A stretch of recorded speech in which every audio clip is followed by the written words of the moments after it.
is short, and maybe, alam ko baka gusto na ninyong umuwi kaagad. Of course, there's may snacks tayo. I can invite you for a buffet, but I cannot stay long also. Sumibat lang ako doon sa climate change, andyan sila lahat. But let me just read my speech this time. Baka makasalita pa na kung let me go out of control again. And I do not want to be discourteous in front of you.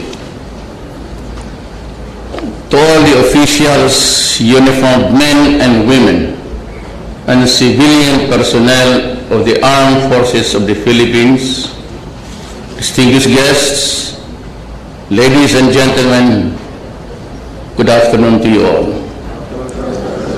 This afternoon's oath-taking ceremony certainly highlights one of the cherished traditions for every public servant, and most especially our men and women in uniform who have shown to be the defenders of the state and its democratic institutions.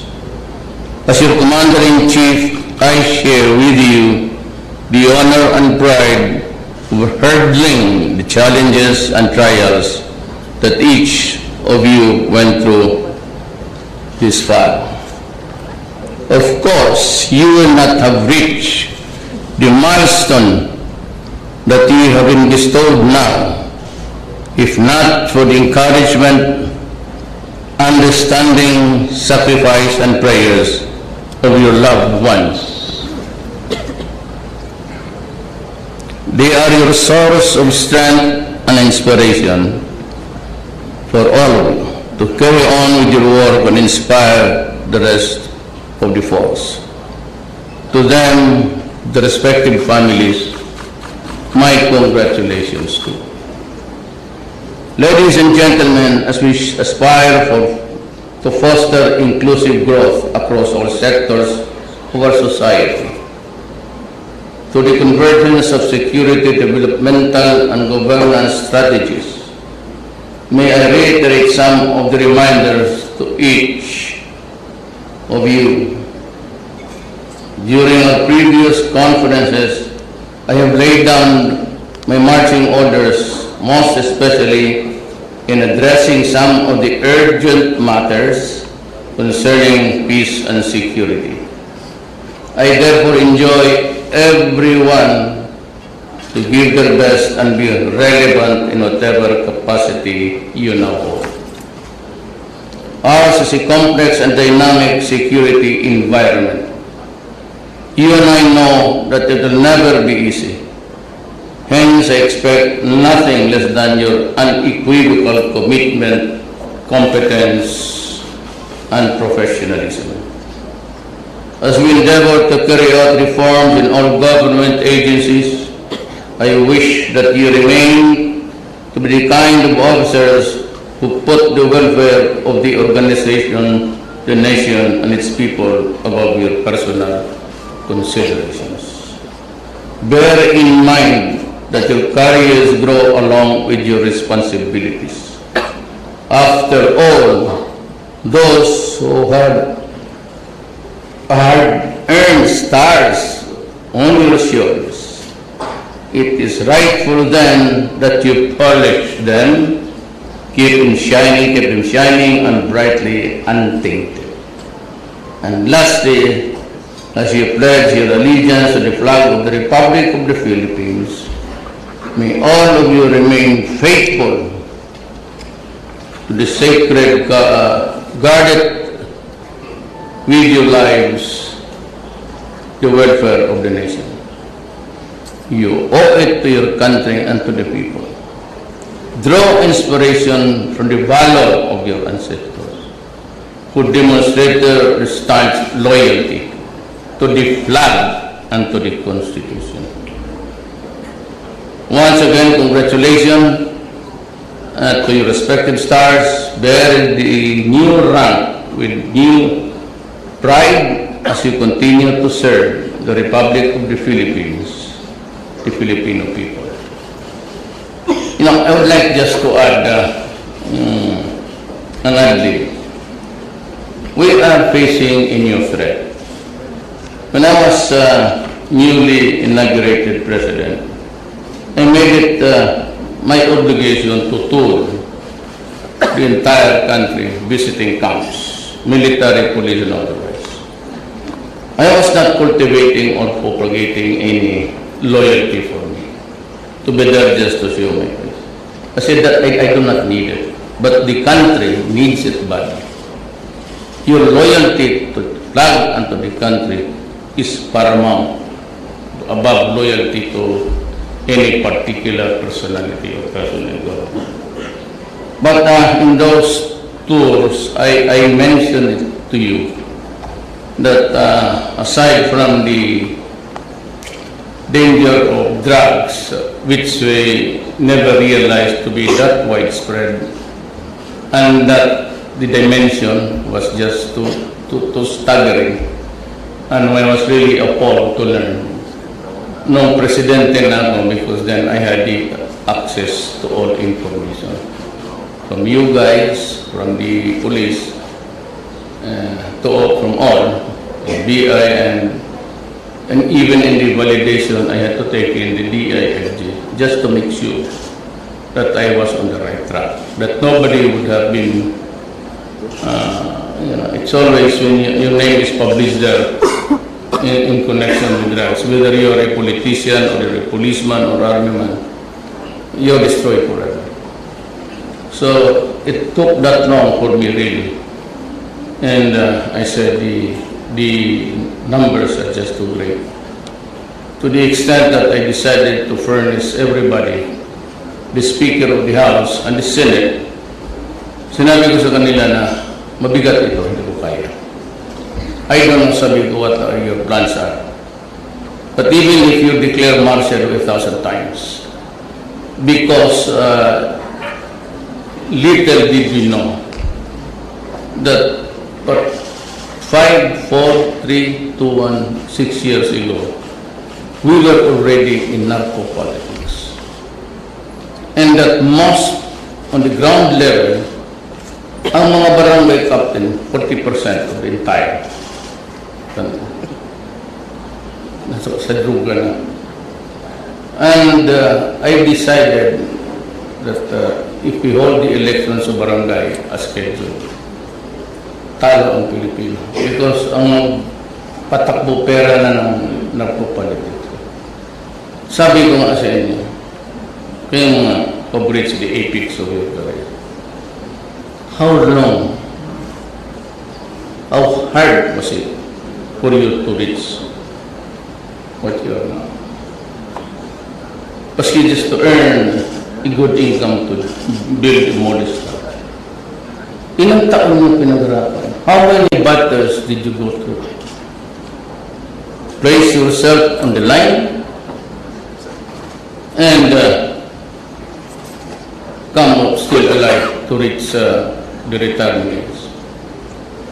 Ilan lang sa inyo nakakaroon ng pera para for the savings of even anticipating retirement days would not really be enough. Kita mo ito, hindi ko kayo pinapaingit. Galit ako sa kanila. Tignan mo itong mga mayors. Tignan mo itong mga barangay captains.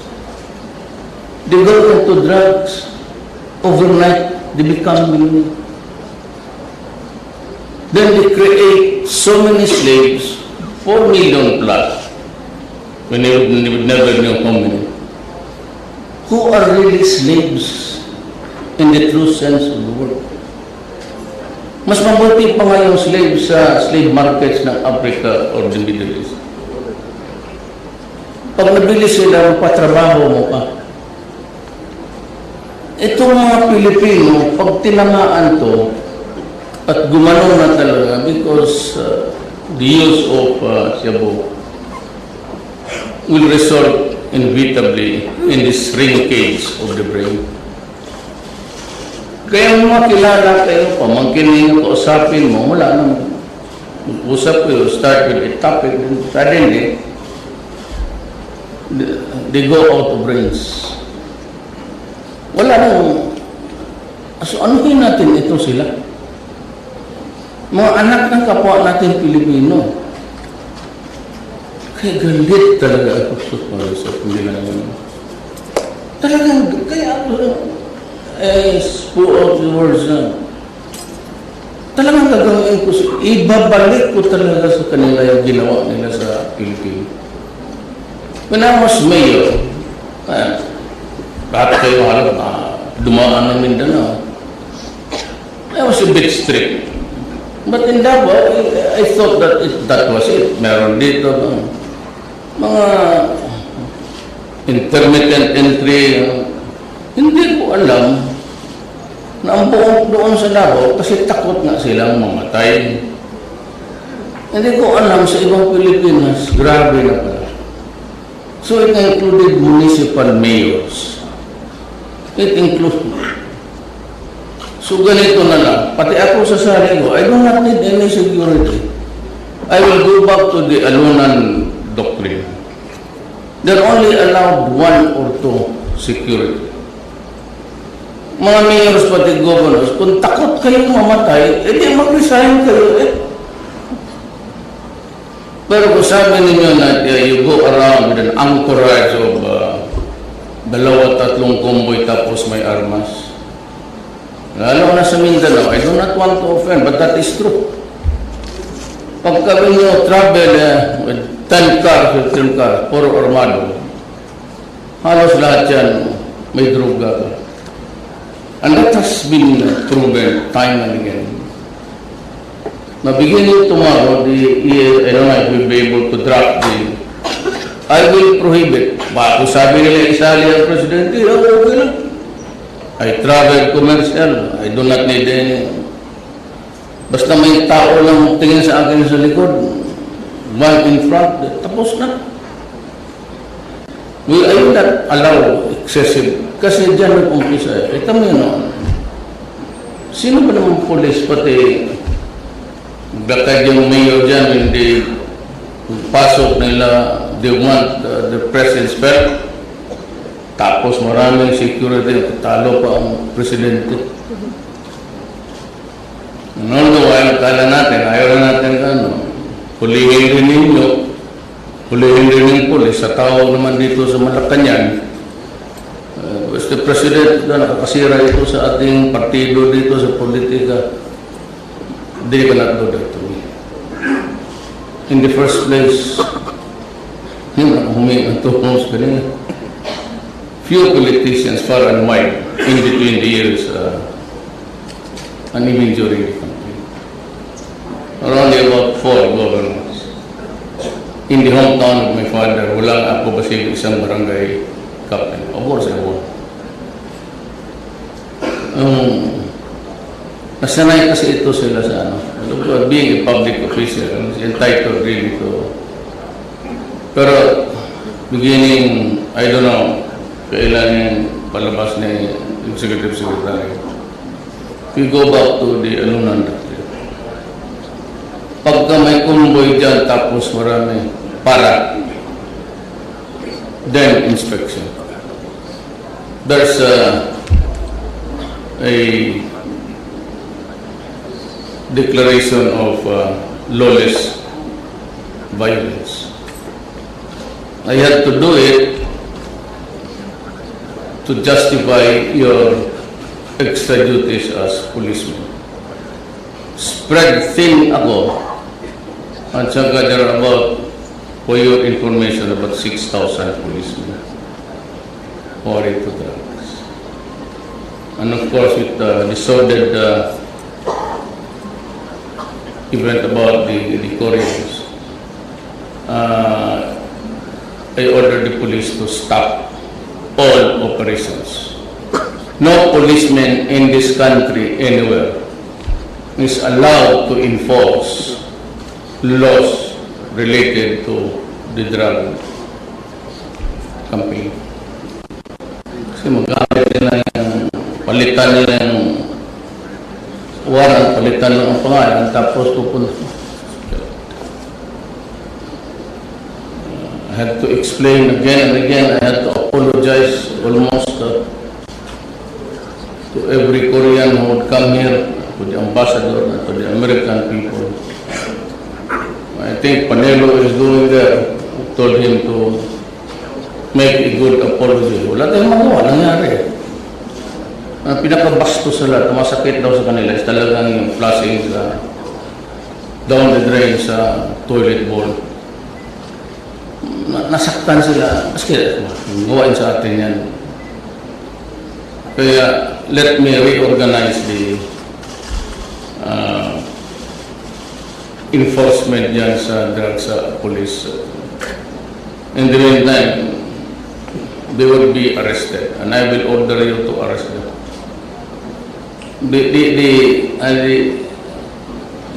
Kung hindi ko kayo ipasok sa laro, patay pa. Walang tingin dyan sa abusadong pulis. The culture of corruption sa pulis, matindi. And in the beginning, pati mga generals. So that's why if we are asking, bakit naman ganito kalawak? Said, long time ago, we were already enough for politics, including the police. Now, I gave you the book Cartel about ano nangyari sa South America. If you don't read it, then I would understand na nakuha ninyo ang dimension. So the second danger natin is itong ISIS. Again, I do not pretend to be all-knowing, but you have noticed that in the council over, nagle-lecture ako about the looming danger of ISIS. And because of the extremism perpetrated by the Abu Sayyaf on the south, sabi ko, there will be a time that they would visit the island of Mindanao. And nandyan na yung Maote. And from what we can gather is that itong si Hapsilon was chosen to lead. Nagbibidahan niya sila lahat, pati sa Indonesia, who would be chosen parang chapter president ng ISIS. And Hapsilon from the Holo area have entered Mindanao. There is a fight at least going on limited sa Mindanao. We have to contain the fighting in Mindanao. We cannot just afford to allow them to spread because ang pinakadelikado dyan yung mga scholars. Now I've heard not only from your report but from mga politiko, there are about 4 to 6 Arabs talaga, lecturing. Yun ang pinakadelikado. Just like the Kanun. Yung mga political officer nila, delikado para sa atin. So, sabi ko nga kay Delphine, kay nandoon sana sa lahat, we have to contain the fighting. We cannot afford to allow it to spread. Maraming else, I'll be forced to arm everybody.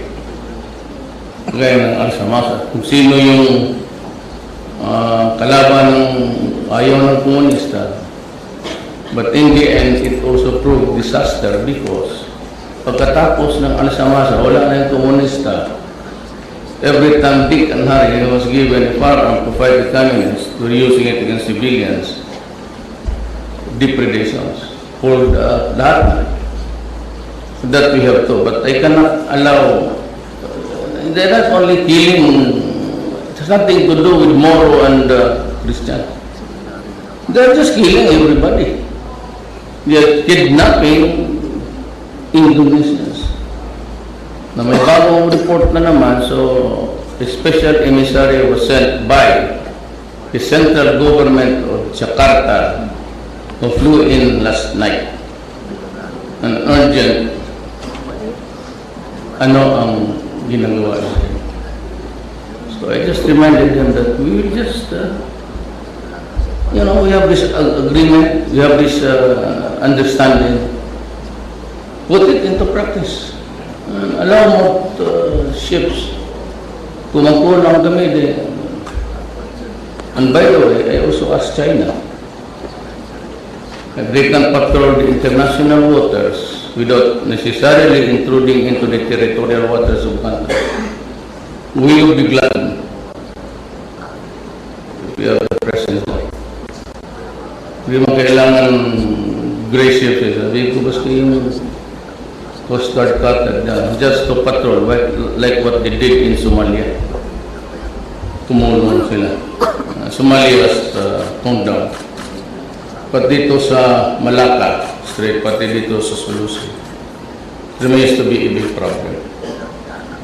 And kung sarayan yan, either they go up to the north, and if you're headed for Mexico down south, o dito kung magdaan mas malapit, which would mean higher costs, higher freight, higher insurance.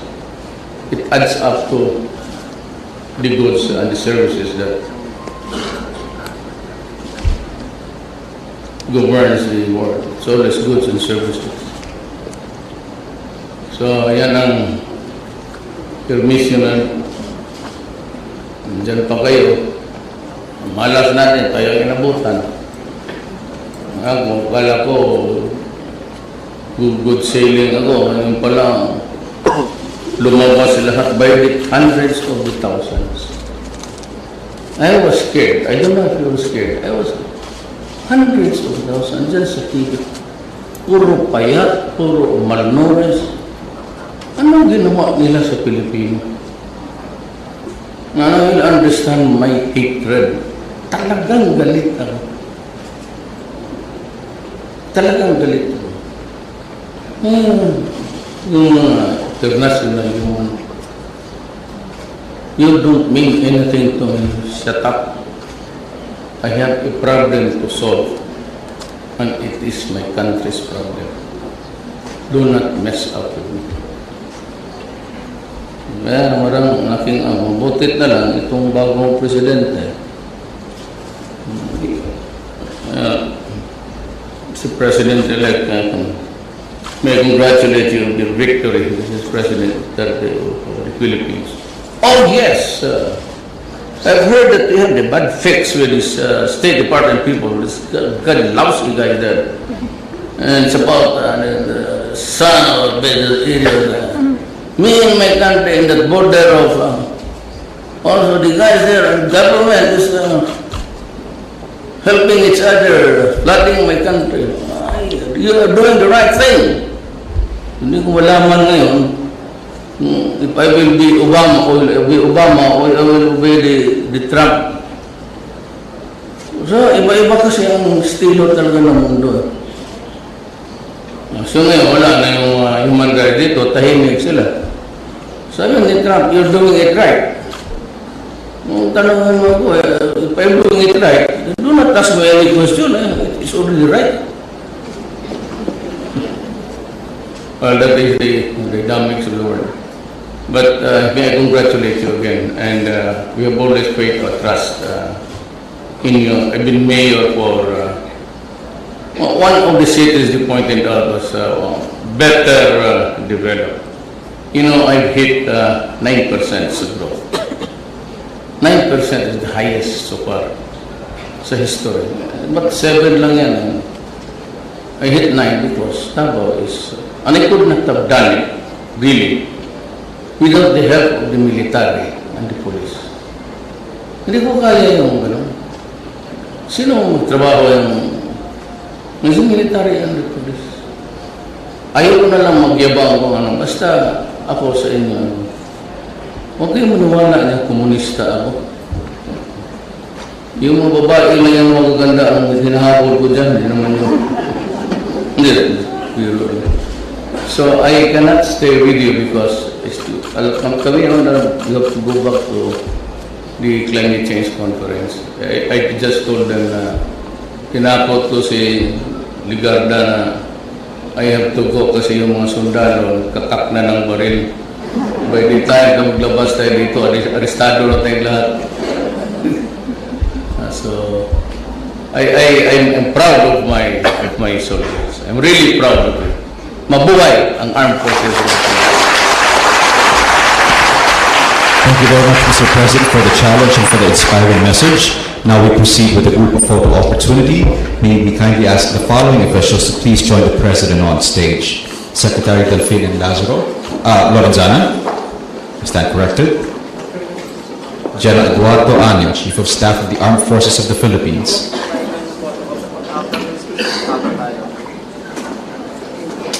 And for this photo opportunity, Major General Harold Cabrera,